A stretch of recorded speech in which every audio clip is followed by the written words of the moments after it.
দ্বিতীয় দফায় যুক্তরাষ্ট্রের ক্ষমতায় বসার পর থেকেই গাজা দখলে নানা রকম পায়তারা করছেন মার্কিন প্রেসিডেন্ট ডোনাল্ড ট্রাম্প। ফিলিস্তিনিদের তাড়িয়ে সেখানে তিনি তৈরি করবেন বিলাসবহুল শহর, চলবে জমি কেনাবেচার ব্যবসা।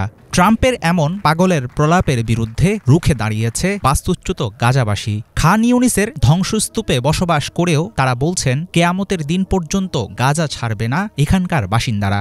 মাথার উপর বিদেশি দখলদারদের ছড়ি ঘোরানো মানতে নারাজ স্বাধীনচেতা লাখো মানুষ।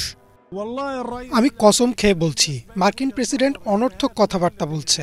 গাজা কারো ব্যক্তিগত সম্পত্তি না, এটা বাড়িও না, অ্যাপার্টমেন্টও না, ব্যবসায় বিনিয়োগ করার মতো কোনো বিল্ডিংও না। এটা গাজা তো গাজাই, ধ্বংস হয়ে যাচ্ছে আমাদের জন্মভূমি।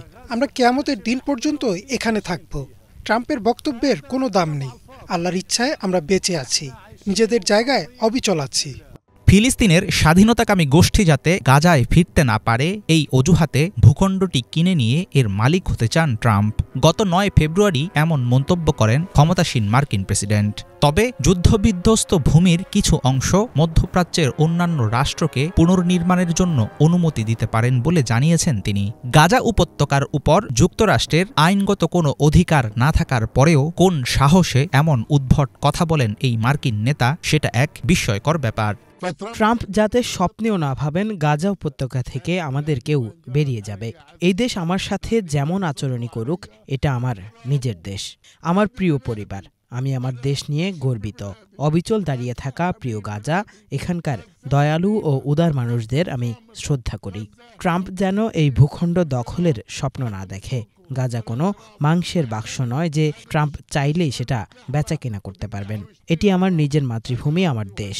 এই মাটিতেই আমি বাঁচব ও মরব। ইসরায়েলের ভয়াবহ আক্রমণে মাটির সাথে মিশে গেছে গাজার পুরো ভূখণ্ড। ঘরবাড়ি হারিয়েছেন লাখ লাখ মানুষ। কিন্তু মৃত্যুর দাপট, ধ্বংসের মাত্রা ও ক্ষুধাপিপাসার নির্মম কষ্ট ভাঙতে পারেনি গাজাবাসীর মনোবল। শত কিছুর পরেও তারা নিজেরাই গড়তে চান নিশ্চিহ্ন হয়ে যাওয়া প্রিয় মাতৃভূমি। এবারের চেয়ে বড় কোনো ধ্বংসযজ্ঞ চালিয়ে যদি গাজাকে সম্পূর্ণ নিশ্চিহ্ন করে ফেলতে চায়, তবু আমরা এই মাটিতে টিকে থাকব।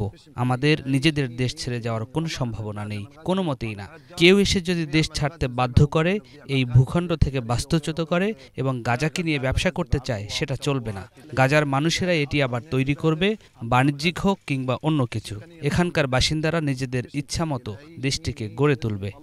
গাজা দখল ও জমি কেনাবেচার যে দিবাস্বপ্ন ট্রাম্প দেখছেন, সেটা কখনোই পূর্ণ হতে দেবে না স্বাধীনতাকামী গোষ্ঠী ও গাজার সাধারণ বাসিন্দারা। ফিলিস্তিনে যুদ্ধবিরতি নিয়ে চলমান অনিশ্চয়তা ও ট্রাম্পের নাক গলানোর জেরে উস্কে উঠতে পারে মধ্যপ্রাচ্যের ছাইচাপা আগুন। বর্তমান পরিস্থিতি অবনতির দিকে গড়াতে থাকলে আবারও দীর্ঘ সংঘাতের মুখে পড়বে গোটা অঞ্চল। হাফিজুল ইসলাম, বাংলা ভিশন।